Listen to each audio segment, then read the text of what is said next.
It's Saturday, 5:30 p.m. Here is a masterclass on how to engage with youth.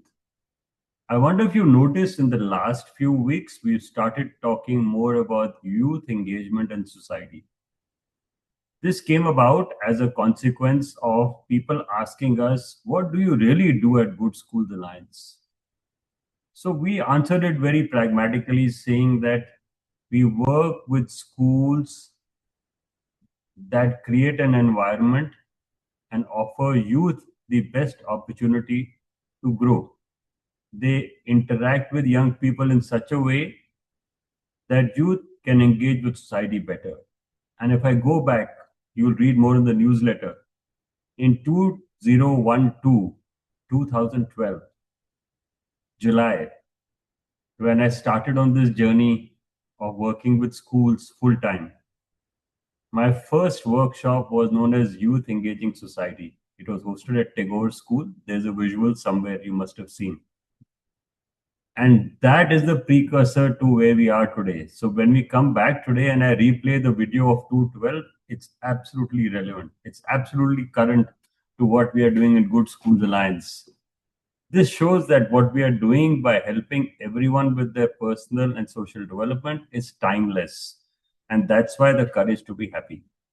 So courage to be happy is a dialogue between a young person and a philosopher, which we have been following so diligently. And before this, we did the courage to be disliked.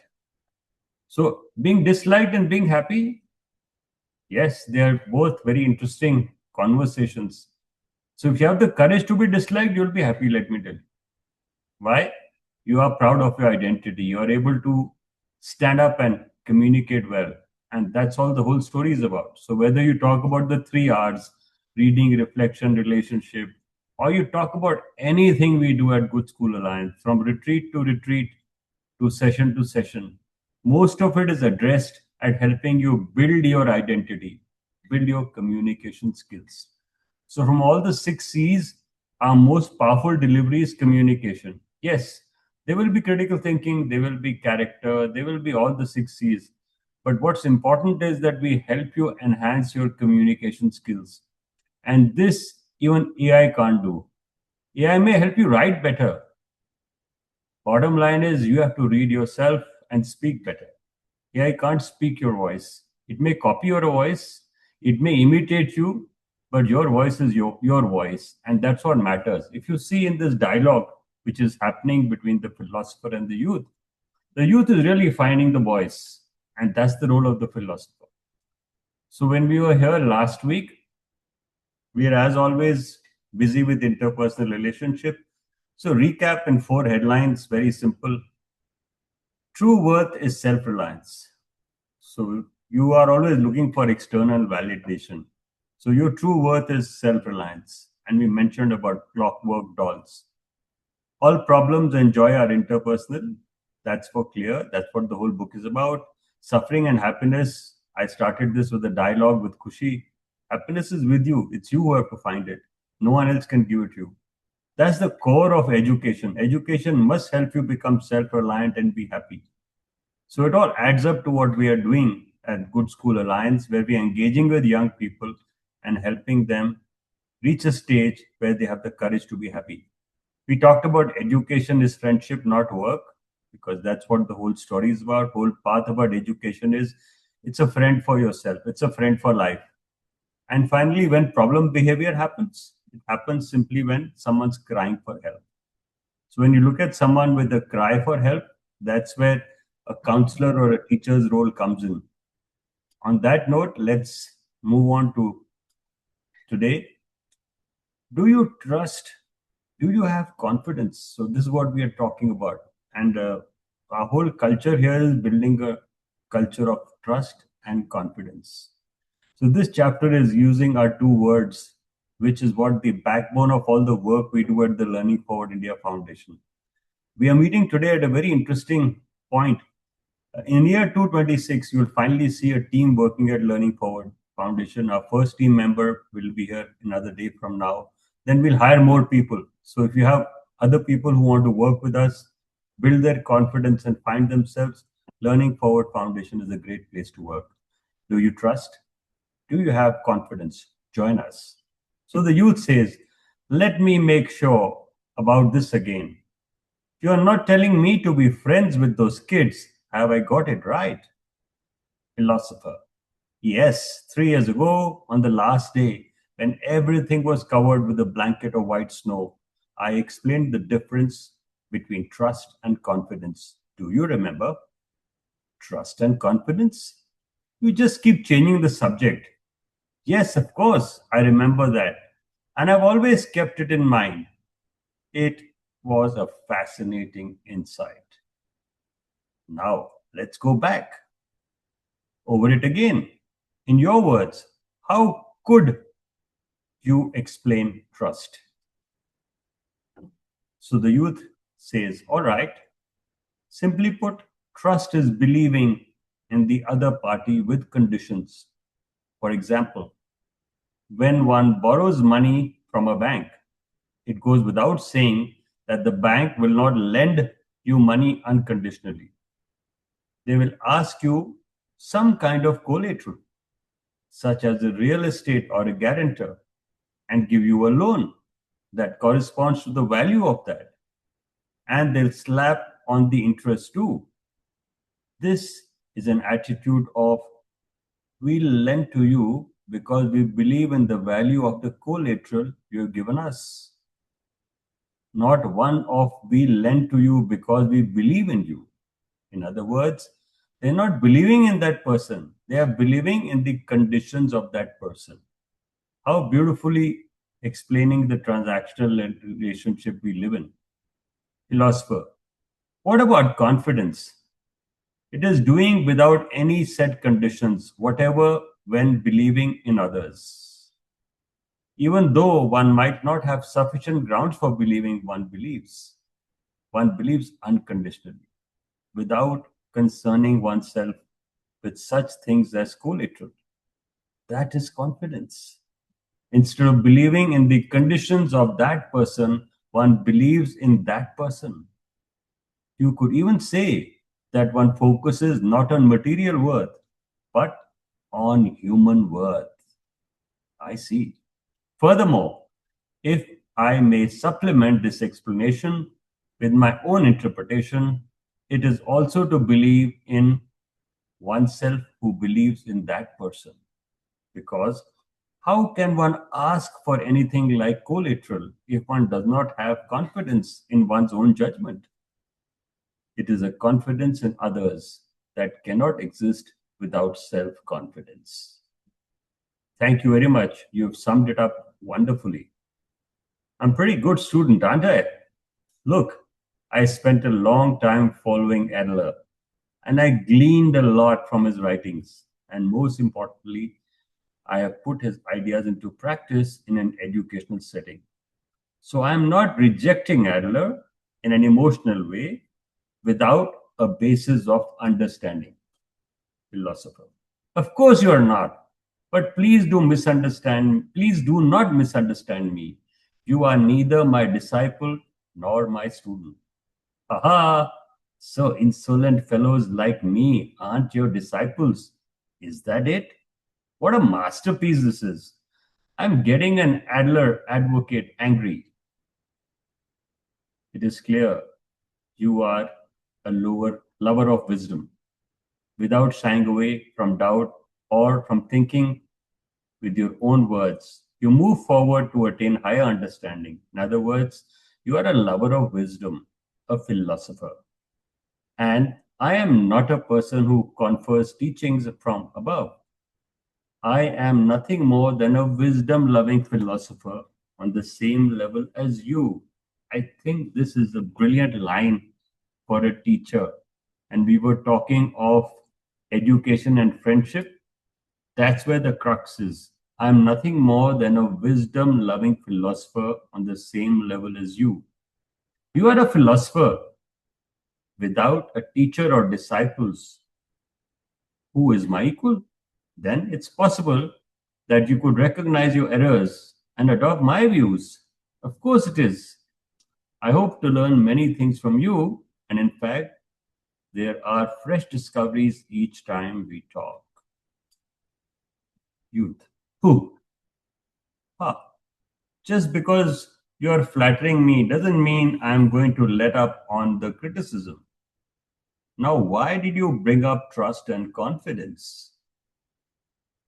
The life tasks of work, friendship, and love that Adler upholds, they are delineated by the distance and depth of interpersonal relationships. Yes, you explained that before. Even so, though one can say distance and depth in a single breath, these are things that are hard to grasp. There are many aspects that you have probably misunderstood. Please think about it in a simple manner like this. The difference between work and friendship is it trust or is it confidence? So we are trying to differentiate work and confidence. Trust or confidence? Right. Work relationships are relationships of trust, and friend relationships are relationships of confidence. What a lovely definition of friendship and work relationships. I think it's worth sharing this with all of us, and it really forms the crust of what we're all doing when we're talking about relationships, when we're talking about communication. I think it's important for us to remember that there is a difference between work relationships and friendship. Yes, your friendship can be your co-worker, but the relationship is of trust. Of course, you have to have confidence. That's nothing saying that you don't have to. Right. Work relationships are relationships of trust, and friend relationships are relationships of confidence. What do you mean? Work relationships are condition based relationships that involve either some vested interest or external factors. Cooperating with someone because we happen to be at the same company, for example. Or there's a person whose personality you don't like, but he's someone you do business with. So you maintain and promote the relationship. But you have no intention of maintaining the relationship away from work. This is truly a relationship of trust that is formed as a result of vested interest. That is your work. Regardless of your individual preferences, you have to form that relationship. On the other hand, in friendship, there is no reason to befriend this person. It is not a vested interest, and neither is it a relationship that is compelled by external factors. It is purely a relationship formed out of the intrinsic motivation that I like this person. To borrow the phrase you had used earlier, one is believing in that person, not in the conditions of that person. Clearly, friendship is a relationship of confidence. Ah, it's great getting tiresome again.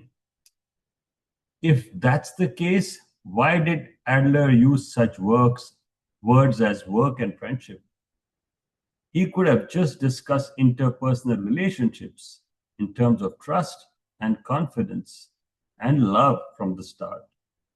You're just complicating things and trying to blow smoke. All right, I'll explain as simple as possible the reason that Adler chose the word work. The youth was sure of it.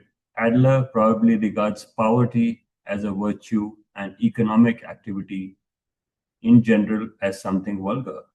That's why he can disparage work and say things like build friend relationships with your students. What a joke. The youth was just as proud to be a career professional as he was to be an educator. It is precisely because we engage in education as a profession and not out of enjoyment or charity that we're able to responsibly execute our professional duties. His coffee cup had been empty for a long time, and the night was far advanced. Nevertheless, the youth's eyes shone with burning intensity. Why work becomes a life task. Youth, let me ask you this. In the first place, what was Adler's opinion with regard to work? Did he look down on work or on the earning of money through work? You know, if Adlerian psychology, with this tendency towards empty idealism, is to become a true grounded theory, this is a discussion that is absolutely necessary. Philosopher to Adler, the meaning of engaging in work was simple. Work is a means of production for staying alive in our Earth's harsh natural environments. That is to say, he thought of work as a task quite directly linked to survival. Hmm. Well, that's rather banal. It's just work so that you can eat. Philosopher. Yes. When we think of surviving, of eking out a living, the fact that we humans must engage in some kind of labor is a self evident truth. On that basis, Adler focused on the paradigm of the interpersonal relationship that establishes work. The interpersonal relationship that establishes work. What do you mean? Philosopher. In the absence of sharp teeth, wings for soaring the skies or sturdy shells, the human being in the natural world is basically physically inferior to all other animals. That is why we have chosen to live in groups and learn to protect ourselves from outside enemies. In groups, we have lived and raised our children while hunting and engaging in agriculture, securing our food supply and maintaining our physical security. The answer that Adler derived from this is embodied in a brilliant few words. What conclusion did he come to? We humans did not just herd together. Humans discovered the revolutionary way of working called division of labor. Division of labor is the incomparable survival strategy that the human race acquired in order to compensate for its physical inferiority. This is Adler's final conclusion. Division of labor. If we only herded together, that would be no different from what most animals do. But humans herded together on the basis of an advanced system of division of labor. Or one could say that we created society in order to divide up the labor. To Adler, the work tasks were not mere tasks of labor. They were tasks of the division of labor that were premised on our connection with others. So it is because of its premise on our connection with others that work is a task of interpersonal relationships. That's right. Why do humans work? In order to survive, in order to stay alive in the harsh natural world. Why do humans create society? In order to work, in order to divide up the labor. Living and working and building society are inseparable. Hmm. Before Adler, the division of labor was explored by others, such as Adam Smith, who pointed out its significance from the standpoint of economics. Adler, however, was likely the first to recognize the division of labor in the field of psychology. Moreover, it was he who saw its significance as the paradigm of interpersonal relationship. It is thanks to this key concept that the meaning of labor to humans and the meaning of society have become clear. Youth. This is an extremely important point. Please go into it a bit more detail. Philosopher. Adler's inquiries always start with the major points. To quote Adler, perhaps if we live on another planet which gave everything easily and bountifully, working would not be a virtue. Perhaps it would be a vice, and being lazy would be a virtue. He says some funny things, and then, but there is no such environment on our planet. Our food supply is limited, and no one is going to provide us with dwelling places. So, what do? We work. And we do not work alone, but with our comrades. In conclusion, Adler states the answer that is logical and accord with common sense is that we should work, cooperate, and contribute. That's a thoroughly logical conclusion. The important thing here is that Adler is not stipulating that labor itself is right. Regardless of moral right and wrong, we have no choice but to work and no choice but to engage in the division of labor. We have no choice but to build relationship with others. Youth. So I guess its conclusion that goes beyond right and wrong. In other words, human beings cannot live alone.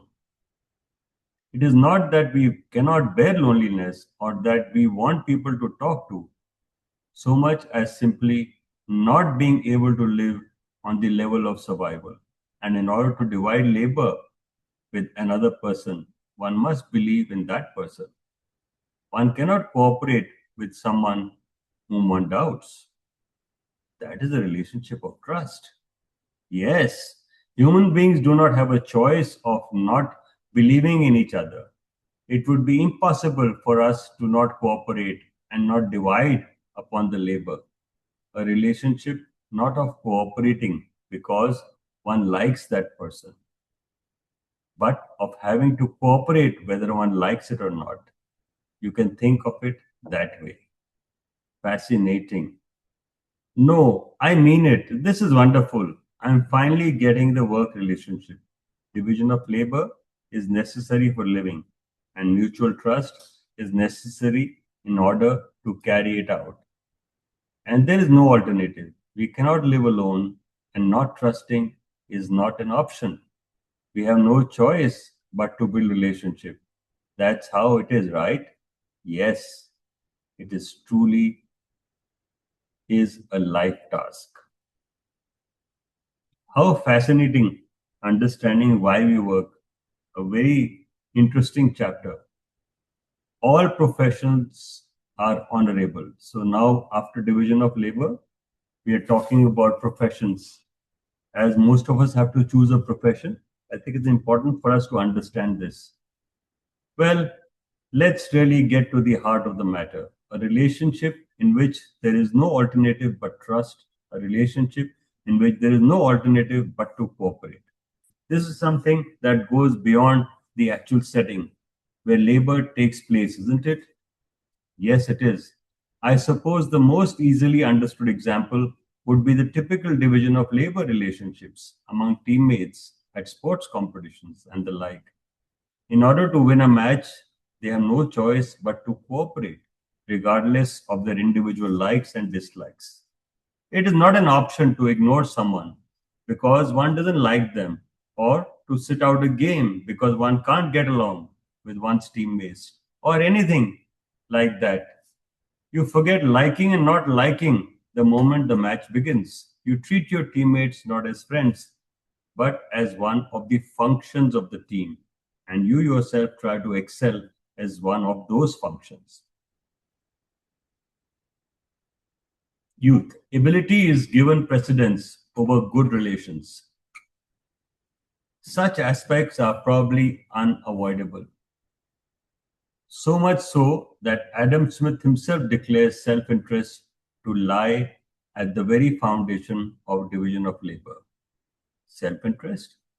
Suppose there's a man who is an expert at making bows and arrows. If you use the bows and arrows he makes, your rate of accuracy will improve drastically, and your ability to kill or wound will be enhanced as well. The thing is, he is not an expert in hunting. He is slowly on his feet. He has weak eyesight, and he is just not going good at hunting, even with his own excellent bows and arrows. And then one day it occurs to him, I'll devote my time to making bows and arrows. What a brilliant example. Oh, why? If he devotes his time to making bows and arrows, he should be able to make a few dozen of them per day. If he distributes them to comrades who are good at hunting, they'll probably shoot down more game than they ever have before. Later, he can get his share of the game they bring back home.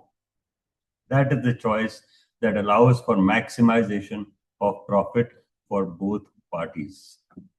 Youth, I see. So it's not just working together, it's everyone being in charge of their own field of expertise.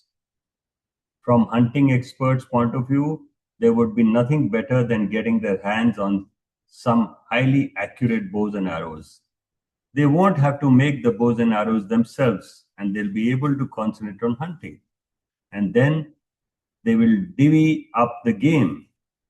They catch with everyone. In this way, they will perfect a more advanced division of labor system. That is one step beyond going hunting in a group. That's certainly rational. The important thing is that no one is sacrificing themselves. That is to say, the combination of pure self-interest is establishing the division of labor. As a result of having pursued self-interest, a fixed economic order is created. This is the division of labor that was devised by Adam Smith. So we've explained Adam Smith's economics rule here. In division of labor society, if we follow self-interest all the way, ultimately it connects to other interests. That's right. But Adler is recommending contribution to others, isn't he? 3 years ago, you asserted this point quite forcefully, that the aim to contribute to others is a grand compass of life, a guiding star.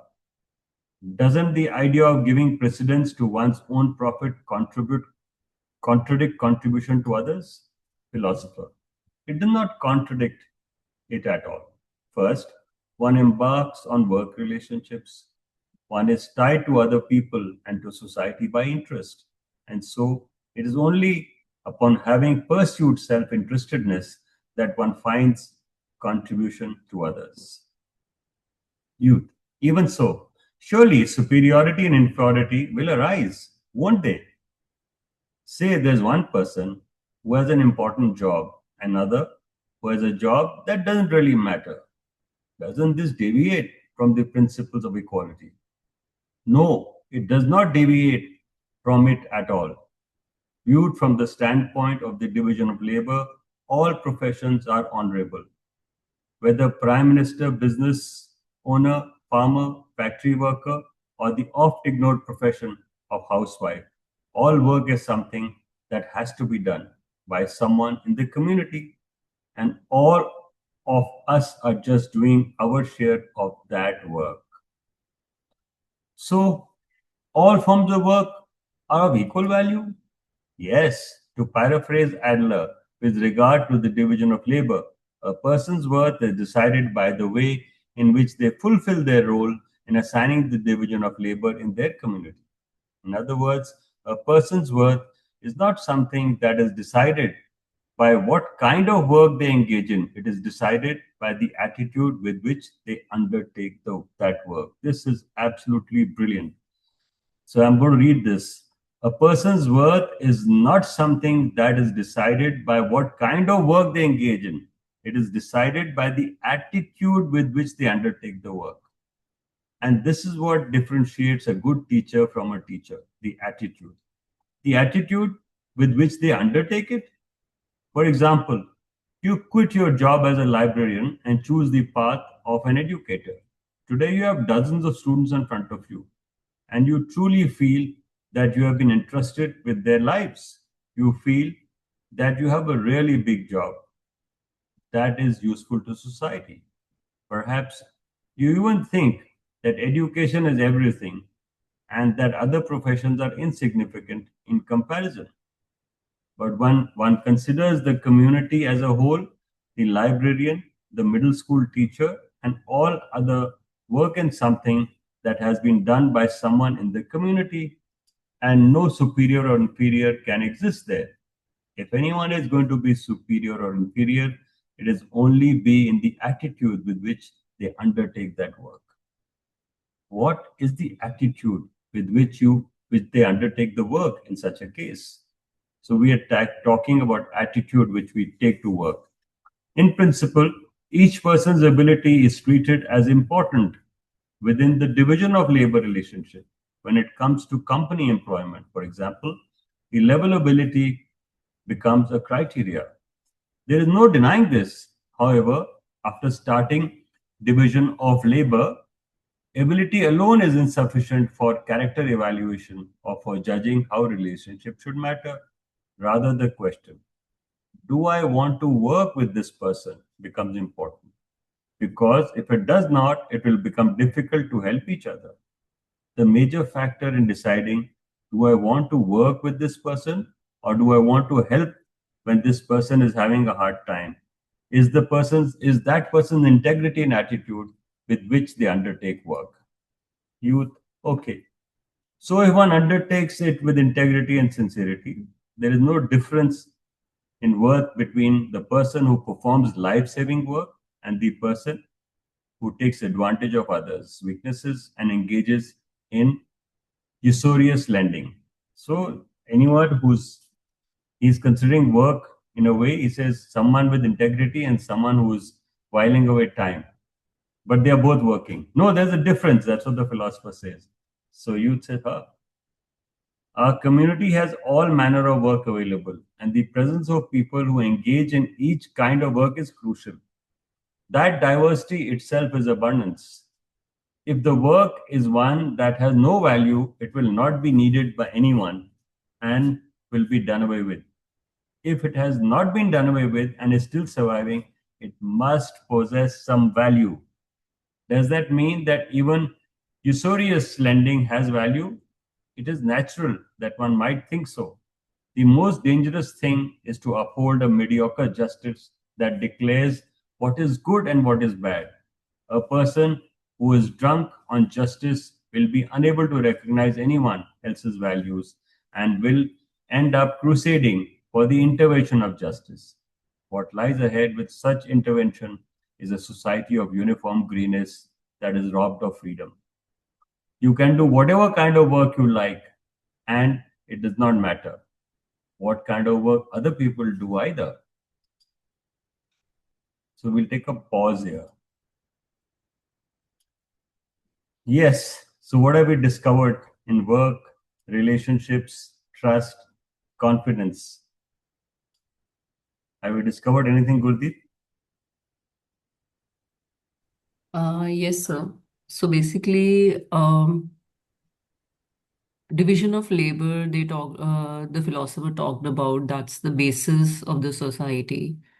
And like as educator, we always give importance to teamwork, but we always consider like teamwork is kind of like everyone to come together. But I think it's more than that in the sense, teamwork is not only about like coming together, but they have to recognize what role should one play in that team so that we are contributing to the larger goal. Interesting thing we read in this chapter was when you become a team, you become one. You forget yourself. The Yeah. identity of wholeness comes in. You take on the identity for team and you just play a role. That was an interesting part of this chapter. I wonder if you noticed this. And giving respect to all the profession, whether like driver, farmer, cleaner, CEO, teacher, at the end of the day, we all are working for the food on our plate. Yes, absolutely. And how the food on the plate comes, the beautiful example about bow and arrow. The gentleman Yes. who makes the bow and arrow doesn't go hunting. Anyone who makes the road possibly will not drive the car on the road. So Mm. this is what Smith's theory is, and this is what we have seen. A teacher who teaches someone who becomes a doctor does not become a doctor. So that's the interesting bit about work, about trust, about confidence, about relationships. Vishaka, anything you want to add? Yes, sir. I would like to add that real education is friendship, not fear. Like teach first without waiting for marks, and no job is small if helps others. Because respect comes from contribution, not from status. Yes, very good. So everyone has a role to play, and Vishaka brought in very nicely contribution. Yes, Khushi, what is your contribution? So, sir, my key takeaway of this masterclass would be, definitely that at the starting, when I was at retreat, and I asked you a question at the last, like after asking about the book My Good School, I asked you like all my friends and like me, like all of us are confused and nonplussed, like what career path should we choose, what way should we go, to succeed in our life and flourish. So you said one thing that Khushi, just join the masterclass, you'll get to know, on its own. And now I know like why did you say that. Like in every masterclass I'm getting my perception extremely changed with the things that I thought before. Like sometimes the things that I think at like real life, they are just changed when I read the books here. And yes, I got to know like why exactly should we work in the society, like in order to cooperate, in order to get food on a plate, as Gurdeep ma'am said. And yes, thank you. No, no, interesting bit. Like I was in a session this afternoon. I said, we say reading, reflection, relationship. And I went the other way around today, that if you have a strong relationship, it will lead to reflection. And if you can reflect, you'll read. So I swapped the 3 R's. And it's a triangulation. I discovered this at the retreat where someone drew a triangle and he said there are 4 corners: reading, reflection, relationship. It's almost like the triangular column, Gurdeep, which we have read in this book earlier, if you remember. We read about the triangular column, Yes, where in yes, I remember. What should we do from now on? a particular way, you only see a linear path. And Hmm. when you put the triangular column in a particular way, you see all the 3 corners. That poor me and that bad person, and what should we do from now on? That's the beautiful one. I think it's a fascinating book. If some of the books we do could actually become course in school, it would change the way we educate, if you ask me. And I totally agree with you. I see this the other way around. First relationship, then reflection, and then read. Yeah. We are saying read, read, read. I mean, if I have a relationship, I'll read. Here it is. Here it is. There you are. I mean, there's a relationship between Gurdeep and Sandeep. There's a relationship between Shaka and Sandeep. There's a relationship between Minakshi and Sandeep. Minakshi comes to every session in the week. And that fascinates me how much she likes to read. And the takeaway from that is reading. Every session, bottom line is reading only. So, Minakshi, over to you for the last word. Yes, interesting thing. So I never thought of teamwork being so important, right? Yeah. Because we stress on teamwork in a different manner. That is something that is required as and when. Whereas Mm. it's the other way around. Teamwork is just there. I mean, it has to be there for us to survive. Okay, it is not. It's beyond. I mean, we can't create teamwork. It's just happening. It's just happening, and we don't realize that. And that I think is the biggest takeaway because we always think of inculcating teamwork. We don't need to inculcate it. It is just there, and we have to accept that. That's it. Yeah, you look at the human body, the parts are just there. You Yeah, accept and use them. yeah. So No I part. I mean, if I cut off a hand and leave it alone, won't work. But the hand knows it has to go to the mouth to take the food. And as a child, I grow up slowly to realize, okay, this is something I touch. This is something that can be eaten. I can pick it up and put it in my mouth. It takes about 14 to 15 months for a child to figure out that he has to put edible thing in his mouth with a spoon or whatever you train him. And how beautiful is the teamwork of the organs of the body.